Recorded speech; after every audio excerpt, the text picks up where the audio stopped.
Good morning. Hey! What's up, Facebook Live? How are you? Oh my God, I got a good one today. This is Knowledge by Nikki, guys, with 1K. How's everybody doing? Everybody good? It's Monday morning. I'm excited.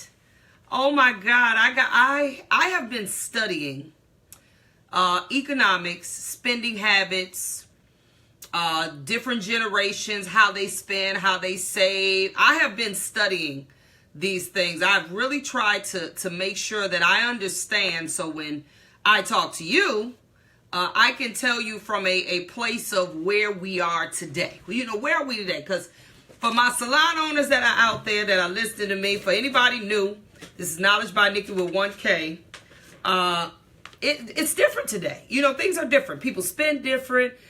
People want to work differently. They want to do everything differently. And so whether we like it or not, salon owners, we have to just understand. We don't have to agree, but we have to understand. I'm going to give you a couple examples before I go into the topic today, because I'm excited about this topic. We may run over today, y'all. I think we're going to go over 30 minutes.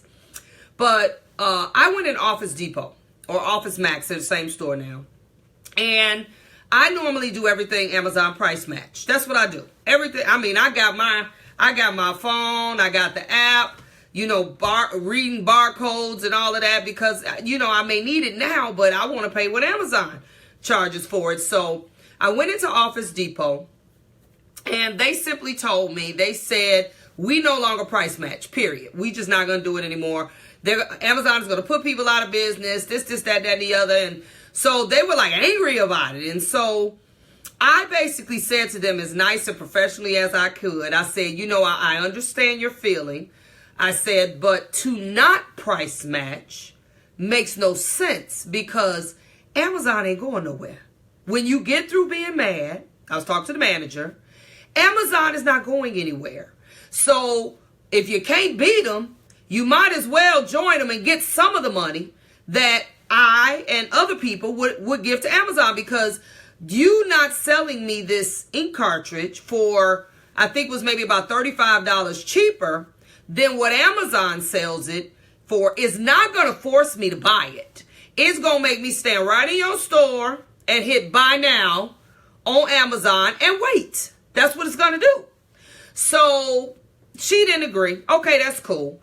But it's things like this that make me want to know more about the society we live in, the digital world we live in, people's spending habits, because we have to understand as service providers, as my salon owners, my old school salon owners specifically, we have to understand that this is where we are in this world. So we have to figure out how to get our businesses to where they operate in a current system so that we can win. Because if we're still operating in a dinosaur system, in a system on how it operated back then, we're going to lose, guys. We're going to lose. So let me tell you what I ran across. I mean, y'all know I read a lot. Those of you all that listen to me regularly, I read a lot. But it's only a few books that really sit on me. They resonate with me. And I know that's also because of, depending on what cycle of life you're in and what you read, it's going to resonate with you. So this is what I'm reading. I actually already read it twice, y'all. I got the audio book, but I'm reading it again.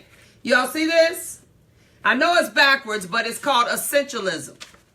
Essentialism is a lifestyle, and I won't go deep into that, but when I got to chapter 12 in the audio book, and then I had to go back and make reference in the book, it taught me something that I had just ran across on an economic website called sunk cost bias. And I kind of got what it meant, but I didn't realize how much of a trap that this is for the average American. We get trapped into what we call a sunk cost bias. So first thing is, I want to break down to you what that is, because all y'all done been there and you might still be there. So let me break down what a sunk cost bias is, guys. This can really apply to anybody, but of course I'm talking to my salon owners, so give a shout out, salon owners. Listen to what a sunk cost bias is. It is money already spent and permanently lost. It's gone. Sunk costs are past opportunities, costs that are partially or totally irretrievable, and therefore should be considered irrelevant to future decision making. Okay, I'm going to keep going. This term is from the oil industry, where the decision to abandon or operate an oil well is made on the basis of its cash flow and not how much money was spent in drilling it. Also called embedded costs, prior year costs, stranded costs, or sunk capital. Now let me break that down. I'm gonna give you a transparent example of me, and I'm getting ready to give you some other life examples. Sunk costs. I remember my husband's 40th birthday. He loves the New York Yankees, y'all. And I personally hate baseball, but he loves the New York Yankees. So I wanted to surprise him and buy some New York Yankees tickets. Nobody told me what Yankees tickets cost. Oh my God. And this is sitting in the nosebleed seats. So I spent $1,000 for 2 tickets. I don't even want to be there, but he ain't gonna go by himself. For 2 tickets to go to the Yankees game that wasn't even the best seats. And me being cheap and not spending the extra, I actually get companion passes through United as well as Southwest. So Southwest didn't have anything going in New York that had enough seats for me to take the risk. Because when you use these companion passes, back then you just basically sit and you waiting on standby. So here I am. I done spent these $1,000 tickets. I done chose a standby flight early in the morning to get to New York. Some flights got canceled, which means if flights get canceled, now the standby flight has to accommodate, the flight that had seats has to now accommodate those people that got canceled that actually bought tickets. So anybody who knows what I'm talking about, you know the drill. So the sunk cost bias in this scenario was, instead of me accepting, because we got kicked, that flight we didn't make it, so they spun us over to the next one. That flight, we didn't make it. So they spun us over to the next one. So I'm already now, me and my husband, sitting in O'Hare Airport for probably total now maybe about 4 hours. The sunk cost bias in that is, I should have accepted that I just lost $1,000 and cut my losses at that moment. Instead, what did I do? We sat in the airport all day long trying to get to New York City when I should have just bought tickets anyway. And I looked at it, because I spent this $1,000, I did not want it to be a total loss. But what ended up happening was, I not only lost my $1,000, but I lost an entire day waiting to get on an airplane. That cost was irretrievable. It wasn't going to happen. At some point, the sunk cost bias trap that I fell in was that I'm just not going to lose this $1,000. When at the 4th hour, and that's extreme, I should have cut my losses and said, you know what? There are other productive things I can do with this day other than sitting in an airport all day long for money that is gone, because now I have lost in both areas. I lost time and I lost money. So what a sunk cost bias is, it is something that we know deep down in our hearts we need to walk away from. But because we overvalue what we've already invested, we get trapped into, well, maybe I should just wait some more because you never know what'll happen. This is also notorious in relationships. The book I'm talking about, it also talks about that. We have been in relationships, whether they've been intimate, friends, whatever it is, and we fall into what is called a sunk cost bias because we've invested so much time, so much energy, so much money. There's a point when we know we need to walk away. There's a point when we know we need to say, you know what, whatever.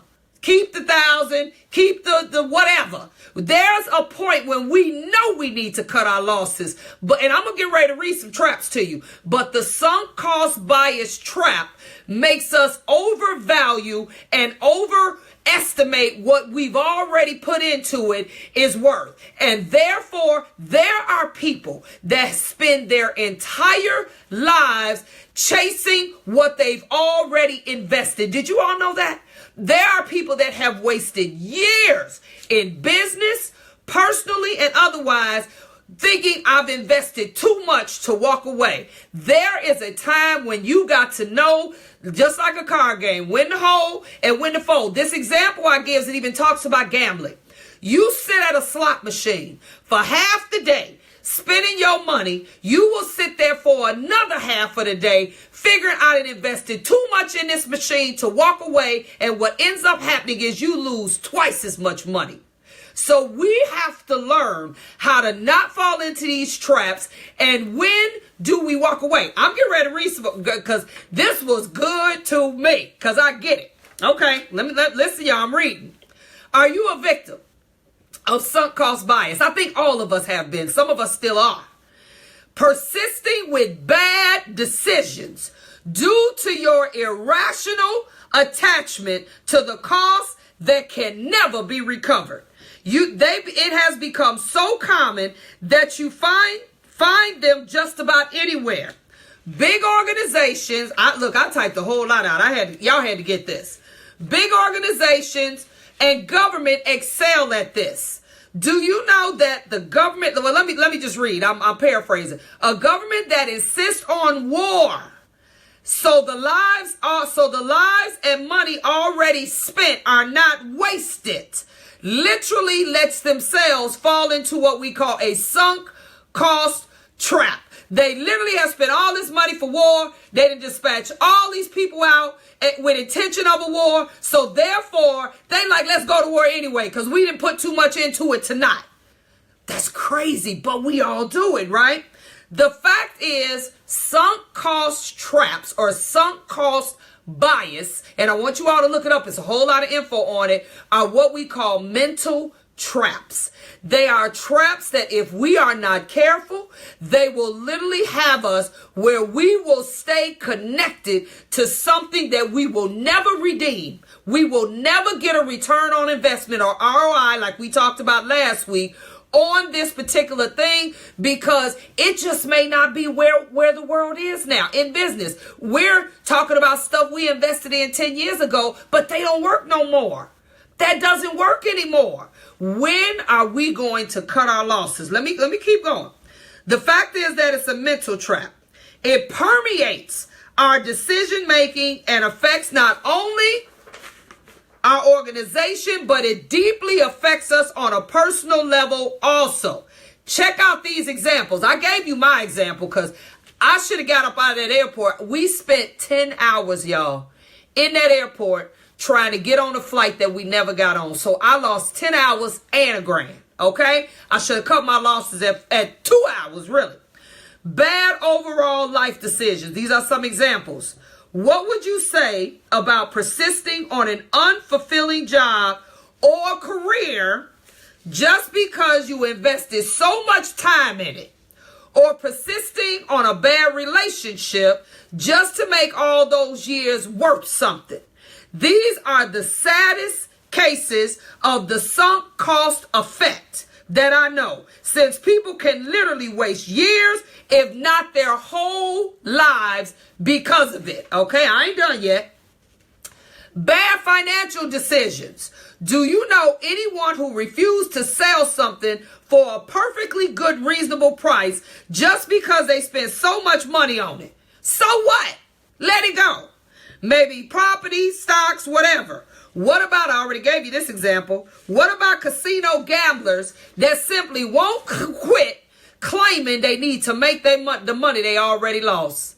That is, and gambling is that whole thing is a trap. It is. The whole way it's wired is a trap. Bad everyday decisions. You order too much food, but you eat it anyway, despite the fact that you full and you about to burst. But your thing is, I spent my money on it, so I'm not going to waste it. You keep clutter in your home, if only because you paid for it. Only because you paid for it. But it's cluttering up your home, your mind, and everything. You watch a bad movie up to the end only because you started watching it. So what? You can walk away. So what? The examples just go on and on and on. The consequences for each of them may seem trivial at first. But when you think about it, we make these mistakes so often that they add up pretty quick. They do. Think about in your business. Think about some of the things in your business, my salon owners, especially the older ones. Think about some things in your business, some practices. I have a coaching group now called Stretch. And so far, they've been pretty good about some of the shifts that I'm trying to get them to make. But the thing is, I don't care what you've been doing. If it is not, look, you heard me in the very beginning said that let me see if I can find it real quick. Let me see if I can find this for you. What did it say? It said this, let me find it. Okay. This term is from the oil industry. That's where sunk cost bias came from, where the decision to abandon or operate a well is made on the bias of its expected cash flow. That means they don't care how much money they lost. It's made based off of what it's going to do in the future, not what it's already done. And where's that? Expected cash flow, and not on how much money was spent drilling it. That means they are only looking forward. They are not looking behind. Guys, so much, and I am guilty also. This was like a light bulb moment for me. So much of what we've done has literally, yes, okay, so you spent 1,000, 2, 3, 10, 20, 100. If it does not have a future, if it does not have something that you know you can benefit from it in the future, then let it go. Let it go. Let it go. I'm so glad y'all think this is great info, because when I came across it, I said, you know how you're thinking something and you don't know the word for it? Like I told the ones of you all that listen to my ambivalent staff member, I knew there were people like that, but I didn't know the name for it. Now I know the name when I'm in the place in my life and I want to cut some losses. I want to get rid of some stuff, but I feel bad. Oh, it's more. We're going to talk about the feelings, but I feel bad because people have invested in it. I didn't spend all this money. I'm like, do I let it go? Do I keep it? Do I let This freed me, y'all. Oh, I got some stuff I'm about to cut real quick, okay? But let me finish. Why do we fall into the trap? And let's talk about how to avoid it, okay? I printed out a whole bunch of stuff. So if dwelling on sunk costs is a bad idea, why do we do it? Why? Okay? And more importantly, how do we overcome this thinking trap? Here are 4 main reasons we do it, along with ways to overcome each of them. Y'all, this is good. I don't keep all these papers I print, but I'm going to hold on to this, okay? 1, we want to make our investment worthwhile. That's the first thing. We didn't spend too much money. This is what we think. We didn't spend too much money into this to walk away. I didn't spend a gazillion dollars training. And now I'm not talking about just aborting something you ain't even tried it. I'm not talking about that. I'm talking about when stuff has not ran its course. When stuff has ran its course. When stuff you already know the way the industry is shifting, it ain't working no more. It ain't never gonna work. We know what that stuff is, okay? Our worthwhile, this is the fundamental reason behind how we deal with sunk costs. We have a genuine interest in making our efforts worthwhile.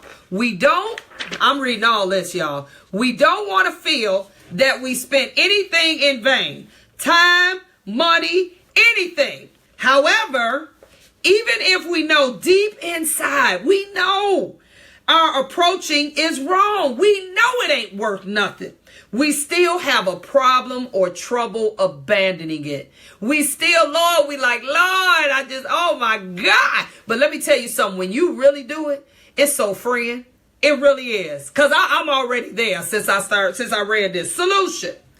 Sure, we all expect to have a good return. on what we invest.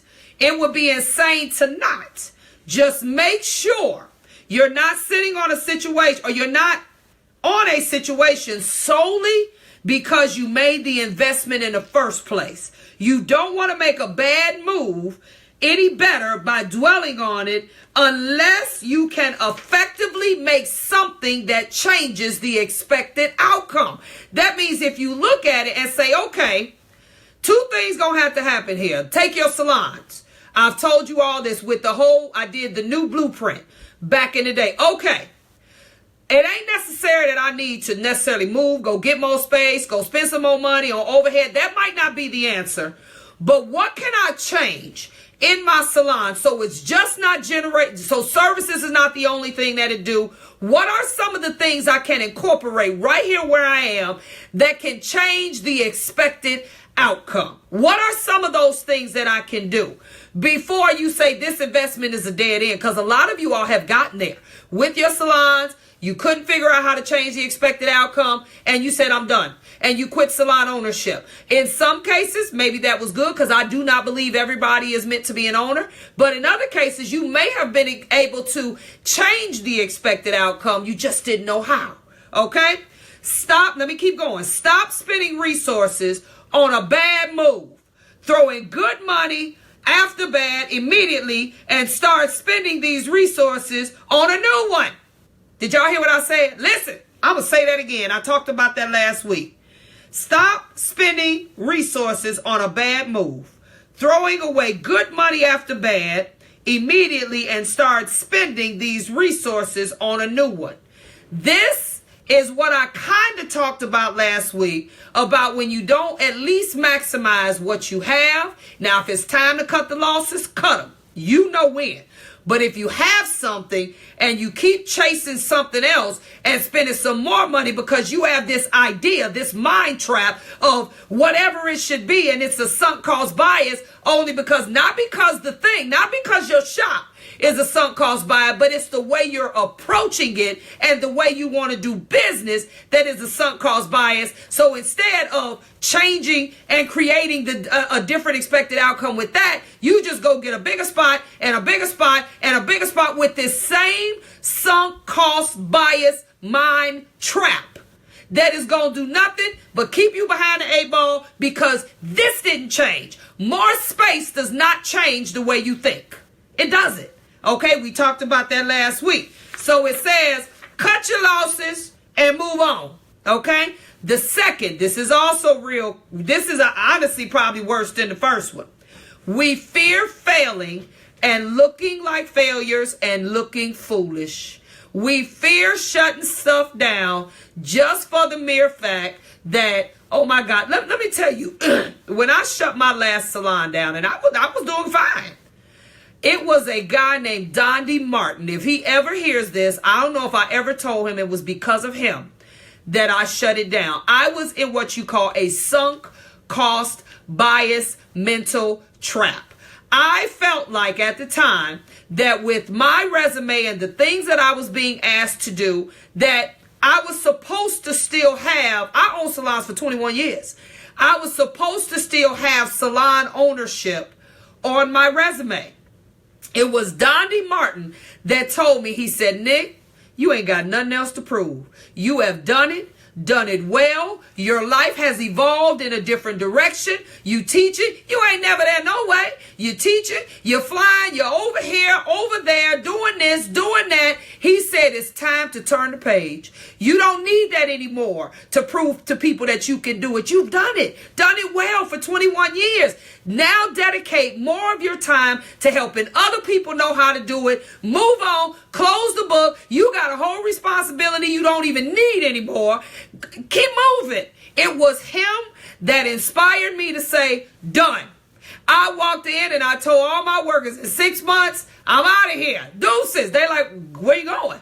I said, I'm done. Not that I'm done with this industry, but that my sunk cost bias was, I thought I needed to have this whole added responsibility to just be on a resume.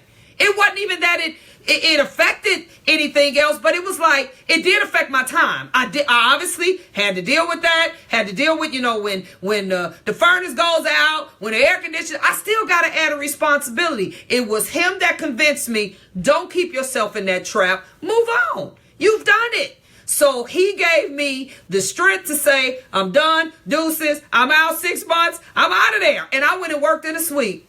It was the best decision I ever made because it freed me up to now I can help other people and do what I ultimately wanted to do and have the flexibility to move around. But I was in that trap of feeling like I still have to have a salon for at least probably about 8 years, guys. I was like, I wanted to let it go, but I'm like, no, because I also fear looking foolish. Like, what do you mean she don't have a shop?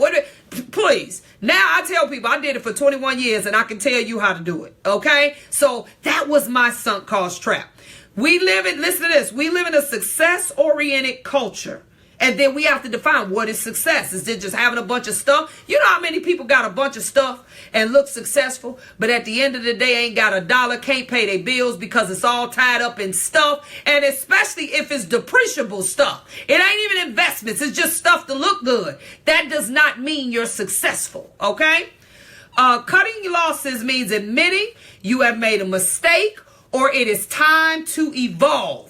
If not in public, at least to yourself. Our egos will keep us in the dark. Okay? This is all on it. I got this offline, y'all. It is just wonderful. Our egos will always stubbornly try to hold us to our commitments so we don't need to admit our imperfections or that it's just time to do something different. If you made a public commitment, you're even less likely to break it as there will probably be a lot of explaining to do. We have got to learn even when that's the case. And I'm talking to myself and you. When that's the case, even when it's public, you get all them jokers sitting around the table and say, y'all know what? Like I did with that salon, I'm done. They're like, what do you mean done? I'm done. This is it for me. This is the end of the road for me. Sometimes you got to do that, guys. You got to let it go. Okay, solution. Allow yourself to make mistakes. Quickly admitting it. I messed up, y'all. I didn't know what I was doing. That means you're going to have to humble yourself to be wrong. For those that don't like to be wrong. Quickly admitting it, that your mistake was quickly admitting your mistakes is much more productive than entrenching yourself in a situation just trying to save face. That's all you're doing? Because I've done it. Be aware that quitting is not failing. Quitting is not failing. It just means I'm done with this and I'm getting ready to do something else. That's what that means, okay? Sometimes it's exactly the opposite. Better yet, do like Socrates and think different, become proud of admitting your errors, change your attitude from hiding mistakes to actively exposing them. I do that now. I didn't messed up. Transparency will allow you to go very far. I don't want to divert, but I got to say this. Remember when Magic Johnson, those of you all that were old enough back then, when he finally, it was a little bit of talk, it didn't go long, but he had HIV, and he said, you know what? Instead of the rumors going on forever and ever, I'm going to say something about this myself. And what did he do? He got right on the news. He said, I did it. I was sleeping with all these women. I'm now HIV positive. Into that. And guess what? It was over after that. You ain't got to wonder. You ain't got to think. He said, I'm going to put it out there. I'm going to put it out there. I'm going to admit fault. It was me. I ain't blaming nobody. And it was amazing how much he was able to restore his life. And not just because of the money, but he was able to restore because he didn't hide behind his mistakes. Transparency will go a long way. I'm a living witness to that, you guys. Okay, exposing them. Look for them. The more the merrier. You'll surely feel defenseless and uneasy at first, but once you get used to it, you'll feel invulnerable to harsh criticism. If you put it out there, ain't nothing for nobody to say. I said it. I did it. I messed up. I was crazy. Let's move on from it. Ain't nowhere for anybody to go after that. Moreover, instead of focusing on the sunk costs, take pride in having recognized the cost associated with sticking to an old approach. Meaning, I realize this ain't worth it no more. We become attached to our commitments. After we decide to do something, we feel attached to what we've committed to. And the bigger the commitment, the harder to let it go. Not only that, but it's a human trait to be overconfident that everything we set ourselves to do will pay off. We know that ain't true, right? But we think, oh, this gonna work. Okay. We're biased when we evaluate the probability of success. We overestimate how much our commitments will actually bring to us. We overestimate it. As overly optimistic or probability bias. Solution. Be aware of the natural bias to stay on your current course of action while considering other options. Evaluate the status quo as if it was just another option rather than the front runner. That means whatever you're doing right now, don't put it in the front and say this is more important than that just because you've been doing it a while. Look at all the options and give them equal assessment. Even the one you spent all your time, all your money, and all your energy in. And in the book Essentialism, he says, you know what? Look at all of your things you've invested in right now. And take your position right now and say, if I had not already invested in this, would I buy into it? Right now. If I didn't already have money sunk into it, based off of what it is right now, would I buy into it? Would I spend the money for it? Would I get involved in it? A lot of times, if we be honest with ourselves, the stuff we've already got caught up in, I'm going to put it out there. For those of you all in relationships, and I'm not saying leave your relationship. I did not say that. But for those of you all in relationships right now, if you ask yourself, if I met this person today, knowing what I know, would I get with them?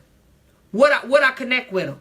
This is how we have to do everything. If you bought some stuff in your closet and it's been sitting there and you refuse to get rid of it, look at it and say, if I saw this on the rack today, would I buy it? And how much would I be willing to spend for it? This is what you got to do, okay? And me too, y'all. I'm talking to myself too, okay?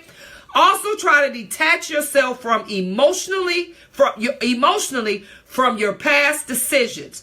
Be especially careful with things that worked at some point in the past, as this is not a guarantee, amen, that they'll work in your favor again. I don't care if they worked 20 years ago. It does not mean they work today. I like to practice what I call zero-based thinking. Forget about the past and consider this very moment as your point zero. In time, act like all you have is the present. I often do this by pretending I just woke up with some sort of amnesia. I imagine myself in my current situation, but without the knowledge of how I got there. This way, it is much easier to focus on my current situation instead of clinging to past decisions that would drag me down. We lose sight. Next one is, we lose sight of our underlying goals. Why did you do it in the first place? We lose sight of that, guys. So we become so preoccupied by how much time, effort we put into something that we lose sight of its relevance in the greater scheme of things. We become attached to the means and forget about the ends. Y'all, that's good. When I read that, I said, ooh, I got a whole lot of things I got to think about, okay? Solution. Always be mindful of long-term objectives. Don't confuse any greater goal you want to achieve with the specific means, implementation you're attached to. One ain't got nothing to do with the other.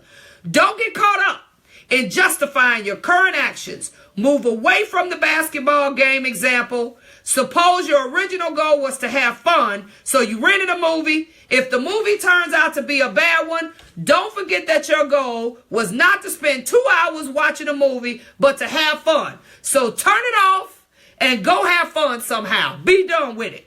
Let go of the past. Move on. I'm not recommending that you become a quitter by any means. That's not what this is saying. The point is to be always aware of your current situation. If you decide to stick with a current approach, that's great. Do it consciously and for the right reasons. And remember that the greatest example of sunk costs you pay is with your own time. Time is the most irredeemable thing that you have. You can make some more money, but you cannot get time back, and which you will never be able to recover. All that you lived up to now is gone. You just can't reclaim that time. Stop clinging to the past and make the most of your life right now. Was that not good, y'all? Oh my God. I'm going to keep all these papers, y'all. When I read that, it helped me really understand why some of the people that I coach, that I talk to, that I deal with, why we cannot move. I want us to all think about, share this video with everybody you know, because all of us got some sunk cost biases in some area of our lives, whether it's personally, professionally, I don't care where it is. We got some sunk cost biases in our lives, and they are going to keep us stuck and unproductive and unfulfilled. And at the end, we will never attain the success that we genuinely have worked hard and have tried to do. And we won't be able to know why. So the goal is, if you have spent enough time on something and it is not productive and it has no future and it is not where we're going, like the example that I told you with Office Depot, mad at Amazon, well, Amazon ain't going nowhere. So since you see Amazon is the current, how do I get a piece of that?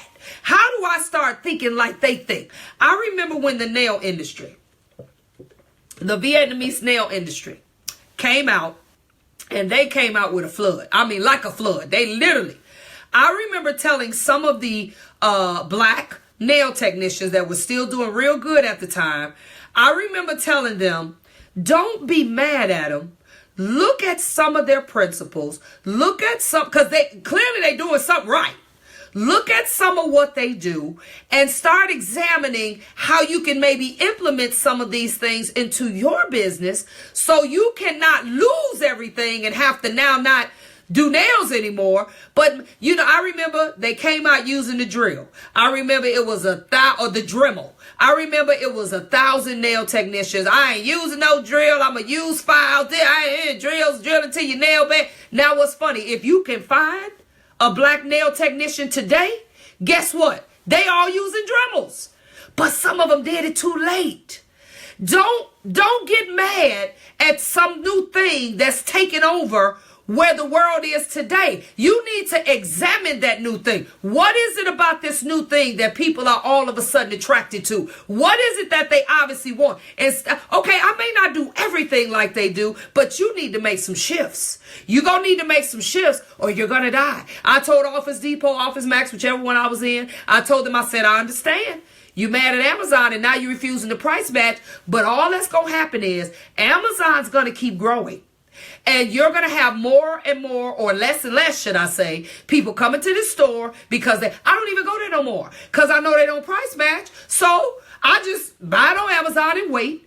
Or either I go to Staples, who still price matches, and I buy it there. You're not going to force people to do anything that is not where this world is. So my salon owners, I plead with you. Start looking at, we need to start going to cities or investigating salons that are doing real well. What are they doing? The reason my stretch group, the reason why I ride you all so much about retail is because I have been in close conversations with other salons that retail more than they service, and they aren't having the problems that we're having.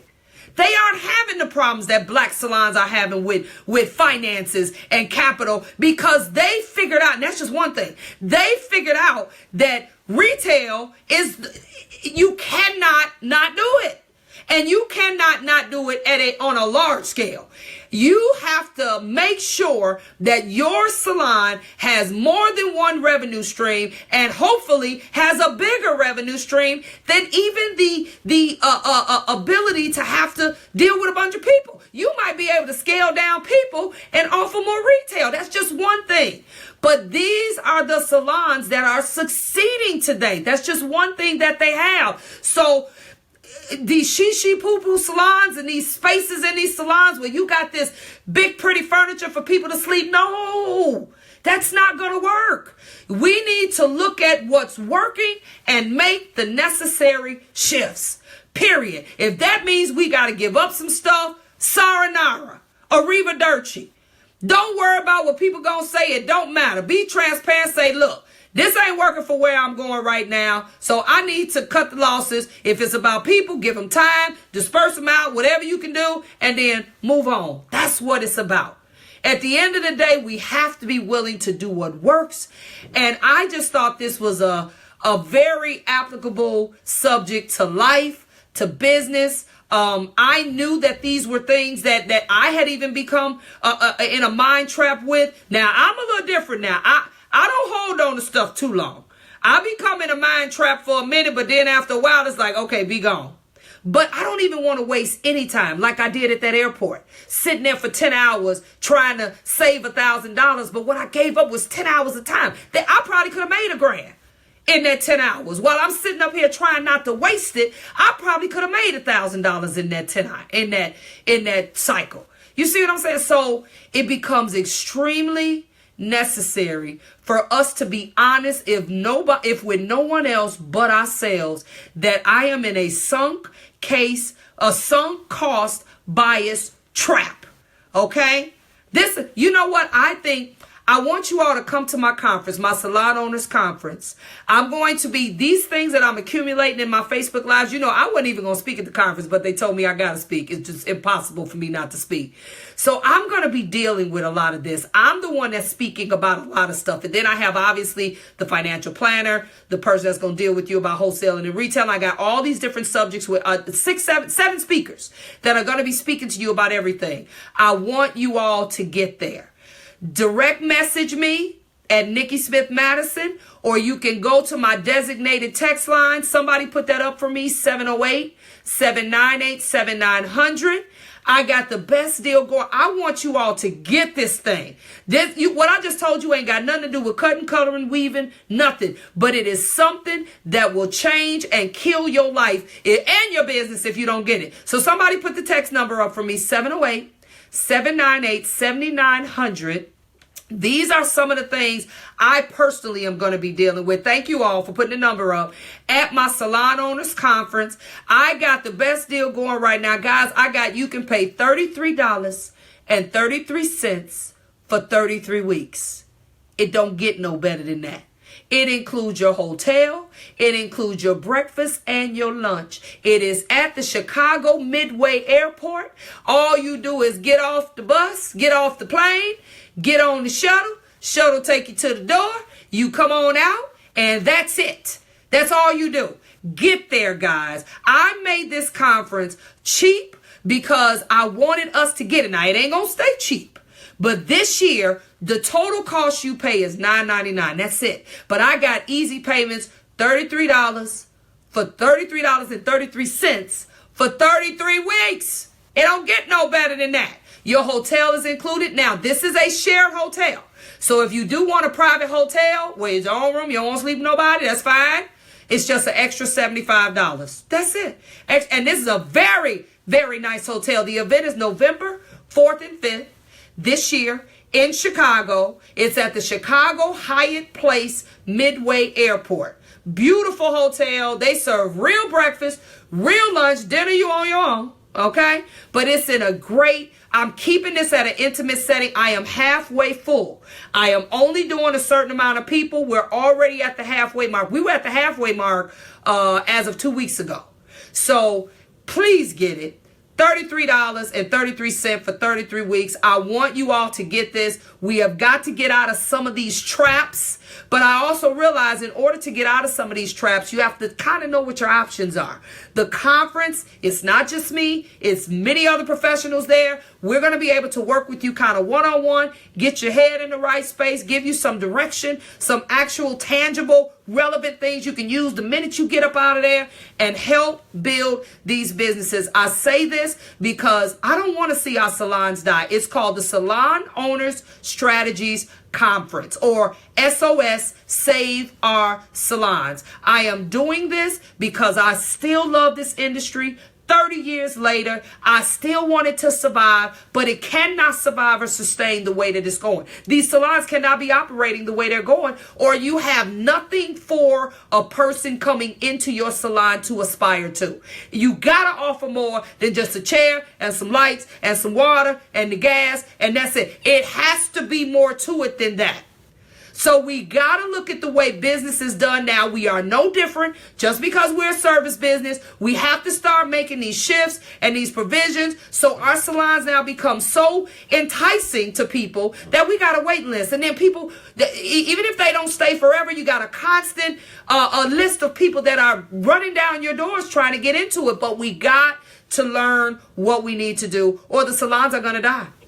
And then you're going to have to abort it because you just won't be able to afford it anymore. So my call is to give you the information you need so that that does not have to become your only option. So hit me up. Direct message me.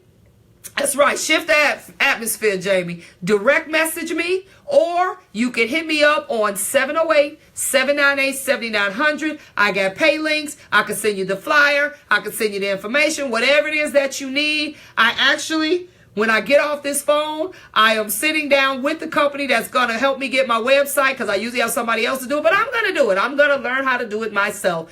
And I talk to them at 9:15. So I'm going to go now. Please, I am pleading with you. This conference is only $9.99. Let me tell y'all something. If I was 7 or 8 shades lighter, this conference would be 3 or 4 times this, and you would not get a hotel. You would be on your own with food. I am making this cost effective for you because I want us to get it. There is no other salon owners conference, and I'm dealing with the way black people do business. I have done classes and seminars at shows that were mostly Caucasian, and I have been able to do them because I've come into them and I've told them, look, let me tell y'all something. You got all these people on this roster that do business. These people don't understand some of the aspects of what we do in our salons. What we do in our salons is different than what they do. So when a black owner comes out of a class that somebody Caucasian who has a whole different way of doing the system talks, they don't understand what I do. They don't understand how this don't relate to me. I have established an entire conference that's about how black people do business. Let me give you a scenario. I had to tell a white producer of a show when she asked me, what do you mean that they do business different? I said, okay, let me give you this scenario. We have something called boosters. She, of course, didn't know what that was. She said, what is that? I explained to her what a booster is. Everybody black on here know what I'm talking about. A booster. I said, let me tell you the difference in if a booster that wanted to come sell something at a white shop came to a white shop instead of a black shop. Let me tell you what would happen. The white guy would say, okay, first of all, if they even let you do it at all, which most of them aren't, but if they let you do it, guess what they're going to do? Because they think in business. Okay, I'm going to put you up in that corner over there. You're going to pay me a day rate for renting in my spot. Don't nobody work here for free. You're going to pay me a day rate. You can do whatever it is that you do. If you serve food, you're going to pay a day rate, and I eat for free. You're going to pay commission on every dinner you sell. You're going to pay me rent for 2 days, for 3 days.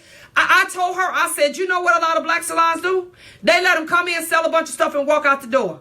How dare you let somebody come into your place, make money off of your people, and walk out the door? These are things that I was explaining to her that work differently. And that's just some of the stuff I told. I said, so I'm trying to get my people to think more business at every hand. Don't nobody work for free. If you're a salon owner, can't nobody come up in here and make money and then walk out the door for free. It's not right. Okay? So this conference is about you. It's about how you run your shops. I have seen it all. There's nothing that I have not seen on how a shop runs. I'm rarely, almost never, surprised. The bottom line is we got to turn it around. We got to shift. I'm constantly hearing this. Owners can't stand workers. Workers can't stand owners because we can't seem to connect. You got great workers, can't find nowhere to work. You got great owners, can't get decent people to work for them. So we got to do different. See me at the conference, y'all. Okay, I got to get off this phone because my website people going to be calling me and I got to get set up by 9:15. I love my Facebook Live generation. Share this with everyone. If they didn't know what it is, now they know. Share it to everybody on here. Hit share. All right? And I'll see you at the conference. Either direct message me or I will send or text me at that number, 708-798. What's my phone number, y'all? 708-798-7900. I didn't got, don't do 7800. I tell y'all, it's a boat place. It's a place to sell boats because they call us all the time. It's 798-7800. So don't get confused or you're going to get waterworks, okay? All right, guys, but I got to go now. I look forward to these talks. I'll go through the comments. Give me a minute. If you send me something to my direct message or to my designated text line, I will talk to you after I get off the phone with my web people because I got to get the web up so you'll be able to do things there too. Peace out. Knowledge by Nikki. 1K. Don't fall into the sunk cost bias trap. If you're in it, cut your losses. It's time to get out. So I'll see you tomorrow. Bye.